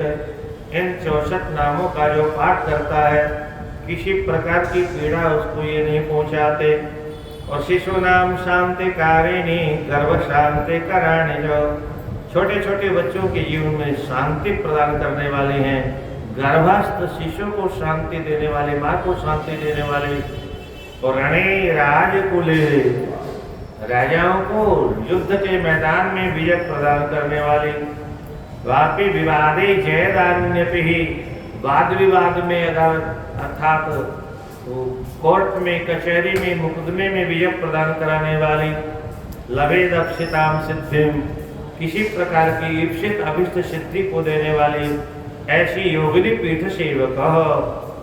इन योगिनियों की पीठों की सेवा करने वाले मंत्रात्राण्य भी जपन तत्पीठी सिद्धि भाग भवेत। इन मंत्रों का जप करने से सिद्धियां प्राप्त हो जाती हैं। बलि पूजा उपहार, बलि देना, पूजा करना, उपहार प्रदान करना, धूप दीप समर्पण करना। क्षिप्र प्रसन्न योगिन्य, योगिनी बहुत जल्दी प्रसन्न हो जाती है। और प्रेक्षेयो मनोरथान, मनुष्य के मनोरथों को प्रदान करती हैं। कब पूजा करनी चाहिए वह भी बता रहे हैं। शरत्काले महापूजा तत्र कृत्वा विधानत, शरत्कालीन नवरात्रि में इनके विधान से पूजा करनी चाहिए। हविषे मुहूर्त मंत्रज्ञो, और कोई मंत्र को जानने वाला विद्वान ब्राह्मण है तो इनके विविध मंत्रों से अलग अलग इनका हवन करना चाहिए। महती सिद्धि माप्नुयात्, बहुत बड़ी सिद्धि को प्राप्त करेगा। आरंभाश्वयुजः शुक्लां तिथिं प्रतिपदं शुभां, नवरात्रि में नाम भी दिया महीने का अश्वयुजः, आश्विन महीने की प्रतिपदा शुक्ल पक्ष की प्रतिपदा तिथि से वह शुभ तिथि है। पूजे नवमी यावत्, नवरात्रि तक इनकी पूजा करनी चाहिए। नरस चिंतित माप्नुयात्, क्या लाभ मिलेगा? बोले जो मन में चिंतन होगा, मनोरथ जो कुछ होगा वह पूरा हो जाएगा। कृष्ण पक्ष से भूताया उपवासी नरोत्तम, कृष्ण पक्ष में उपवास करते हुए जो मनुष्य इनका पूजन करेगा और फिर तत्र जागरणं कृत्वा बहती सिद्धि में आप महान सिद्धि को प्राप्त करेगा। प्रणवादि चतुर्थंते नामाभिभक्तिमान नरः, इनके नामों का उच्चारण कैसे करना चाहिए? बोलो चतुर्थी का प्रयोग करना चाहिए। जैसे गजानना है तो गजाननाय ओम गजाननाय नमः, ये नमस्कार का अंतिम में प्रयोग करें और चतुर्थी विभक्ति का प्रयोग करें। सिंह मुख्य नमः तो ओम लगाए, फिर सिंह मुख्य चतुर्थी विभक्ति लगाए, फिर अंतिम में नमः नमस्कार है। इस प्रकार से इनके नामों का उच्चारण करना चाहिए। तो प्रत्येकम हवनम कृत्वा, इस प्रकार से इस विधि से इनका हवन करना चाहिए। अष्टोत्तरम, अष्टोत्तर शत 108 नाम लेकर के। और इनका हवन कब करना चाहिए? राधे राधे पंडित जी, कब करना चाहिए? है रात्रि के समय में, दिन में नहीं। क्या इनका हवन, योगिनियों का हवन रात्रि में लिखा है। निशी रात्रि में हवन करना चाहिए। सर्पेषां गुग्गुलुना लघु गोली प्रमाणतः, सर्पेषा सरसों और गुग्गुल इत्यादि लेकर के, लघु गोली छोटे छोटे रूप में लेकर के, याम याम सिद्धि मधुषेतः काम काम प्राप्नोति मानवः, जिस सिद्धि की आकांक्षा है, अभिलाषा है, कामना है, वो मानव को सभी प्राप्त हो जाती है। और फिर चैत्र कृष्ण प्रतिपदि तत्र यात्रा प्रयत्नतः, इनका दर्शन कब करना चाहिए? बोले चैत्र नवरात्रि में भी दर्शन करना चाहिए। यात्रा प्रयत्नतः, समय नहीं मिले तो प्रयास करके यात्रा करनी चाहिए। क्षेत्र विघ्न प्रशांत्यर्थम कर्तव्य पुण्य कृतज्ञने। क्षेत्र यानी जहाँ हम रहते हैं, ये तो अनक्षेत्र ही है। तो क्षेत्र विघ्न प्रशांत्यर्थम, अपने अपने निवास स्थान में विघ्नों को दूर करने के लिए, शांत करने के लिए कर्तव्य पुण्य कृतज्ञने है, पुण्य कर्म करने वाले लोगों को इनका पूजन और हवन करना चाहिए। अब जहाँ तक हवन की बात है, वर्तमान समय में बहुत बड़ी समस्या है, क्योंकि घी उपलब्ध नहीं है और गाय का घी नहीं है, तो फिर हवन खाएगा। बाजार वाले घी से हवन नहीं करने से ही अच्छा है, क्योंकि बाजार का जो घी है वह पता नहीं उसमें गाय की चर्बी है कि सूअर की चर्बी है, खाना भी ठीक नहीं है। घर में किलो 2 किलो दूध आता हो तो उसी के मलाई उतार करके थोड़ा बहुत उसी में घी लगा के उसी का ठाकुर जी का भोग लगाना चाहिए। बाजार के घी का प्रयोग, गोव्रती बनना चाहिए। राजेंद्र राजे महाराज इस बात पर बहुत जोर देते हैं, प्रत्येक व्यक्ति को गोव्रती बनना चाहिए। लोग प्रयास करते हैं थोड़ा बहुत, पर संभव नहीं हो पाता है। व्रत लेना ये सबकी बस की बात नहीं। गाय का दूध हो तो ठीक है, नहीं हो तो फिर नहीं पीना ही अच्छा है।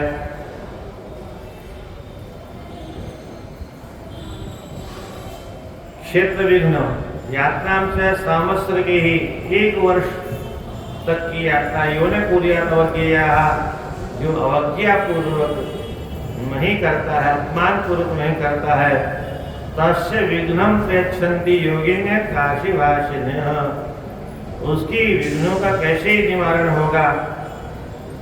अग्रे कृत्वा स्थिता सर्वास्ता श्यामणि करने का,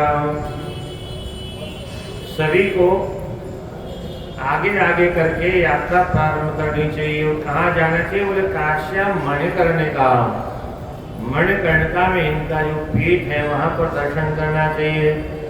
तन नमस्कार मास्त्रेण नरो विघ्नेन बाध्यते, इनको नमस्कार प्रणाम करने मात्र से ही मनुष्य के जीवन में किसी प्रकार का विघ्न नहीं आता है। इस प्रकार से ये योगिनियों का अध्याय भी भगवान भोलेनाथ को समर्पण है। और इसके बाद में लोलार, ये बगल में ही आपके लोलार कुंड है। ये लोलार कुंड, यहाँ पर वैसे तो कई कहानियां लोलार कुंड के। भोले बाबा एक बार नाराज हो गए और त्रिशूल लेकर के किसी का अपमान कर दिया था। वो शिव जी का भक्त था, तो भोले बाबा त्रिशूल के पीछे पड़ गए, तो दौड़ते दौड़ते और यहाँ गिर पड़े, क्या थक करके। और यहाँ जो कथा है, वो जब योगिनियाँ वापस नहीं लौटी तो भोले बाबा ने फिर सूर्य भगवान को बुलाया। अरे भाई, आप तो त्रिलोकी के दृष्टा हो, क्या आकाश मार्ग से ही सब देख लेते हो, तो जाके देखो योगिनियों को हमने भेजा और क्या कर रहे हैं वहां पर। हमने जिस काम के लिए भेजा उन्होंने हमारा काम किया क्यों नहीं, ये भी पता करो। और आप भी वही प्रयास करो, जिस काम के लिए हमने उनको भेजा वही काम हम आपको सौंप रहे हैं। उस राजा दियोदास को किसी तरह से शास्त्रीय मार्ग से च्युत कर दो बस, उसके बाद तो काशी में रहने का अधिकार समाप्त हो जाएगा। तो किस प्रकार से भगवान की आज्ञा प्राप्त करके जाते हैं और ये भी काशी में रम जाते हैं। बोले काम तो सिद्ध हुआ नहीं, आप बिना काम सिद्ध किए कैसे जाए। तो ये भी काशी में रम गए, लोलार कुंड में ही आकर के गोल गोल घूम रहे हैं। तो कल 10 बजे इसकी चर्चा करेंगे। और फिर सूर्य चिकित्सा कैसे होती है, फिर काशी का महत्व पुनश्च आएगा। काशी के महत्व की चर्चा है। फिर उत्तरार्थ इसका वर्णन है, कैसे कन्या ने तपस्या की और कैसे भगवान भोलेनाथ ने वरदान दिया।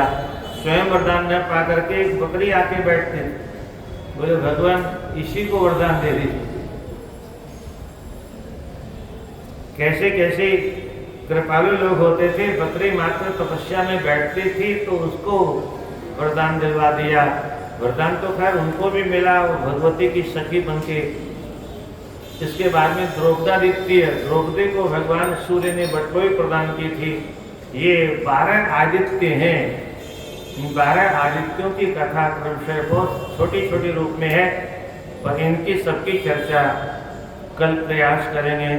हर हर महादेव शंभो काशी विश्वनाथ गंगे, हर हर महादेव शंभो काशी विश्वनाथ गंगे, हर हर महादेव शंभो काशी विश्वनाथ गंगे, हर हर महादेव शंभो काशी विश्वनाथ गंगे। नमः।